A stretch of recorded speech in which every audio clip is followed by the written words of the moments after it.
be abolished. Al-Islam is against pork.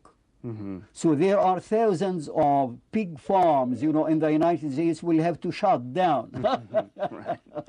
You know, and Islam is against pornography. And this is industry which makes a profit of billions of dollars.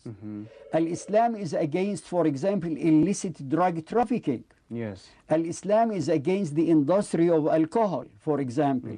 It is against even, you know, cosmetics, you know, because under Al-Islam, a woman cannot wear cosmetics, for example, and go out in the street. As the Prophet ﷺ says that if a woman wears perfume and goes out in the street, she is considered an adulterous woman, you know. So Al-Islam discourages, you know, this industry of cosmetics. So there are many industries which in fact constitute some of the pillars of the economy in the United States and in Western Europe, you know, which will be hard hit by Al-Islam. That's why these interests, you know, they pool their resources together in order to face the advance of Al-Islam, to stop, you know, the spread of Al-Islam. So that's why they pay millions to any person, for example, who is willing to write against Al-Islam. So they paid that kind of money, for example, to Salman Rushdie. They paid it also to Irshad Manji, for example, and other writers, you know, who were willing to attack Al-Islam, especially if they were Muslims, for example, because to have a Muslim writer attacking Al-Islam, that would be more credible.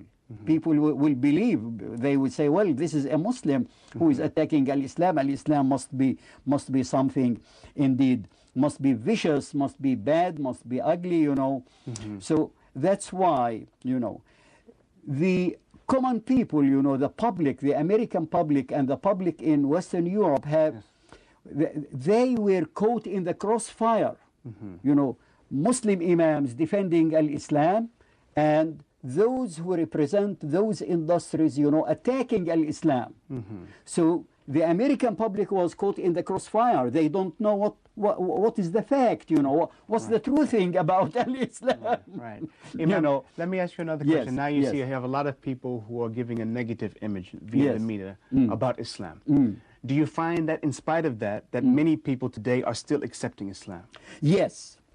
Well, many people are still coming over to Al-Islam. They are converting, they are accepting Al-Islam, you know, no matter what the mass media says, you know, because, you know, when they learn about Al-Islam, when they read, for example, the Holy Quran or read literature about Al-Islam, they are convinced that this is indeed a real message. It is the message of the truth coming from heaven.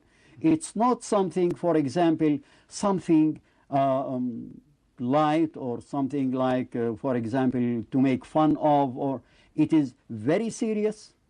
It's talking about this life, talking about the life to come, and talking about, you know, about God. No other book in the world talks about Allah Tabaraka wa Ta'ala as truthfully and as factually as the Quran does. The Quran is so truthful and it uses the right, you know, expressions, the right language concerning Allah Tabaraka wa Ta'ala. So that's why when you read Al-Quran, if you were non-Muslim, for example, you cannot help being convinced of the message of the Holy Quran. And when you read other literature, for example, about Al-Islam, you will find that people find something very meaty, that is full of meat, you know, full of seriousness. This is a message of salvation for mankind. It is the lifeline for mankind. So any person who is seriously looking for guidance and looking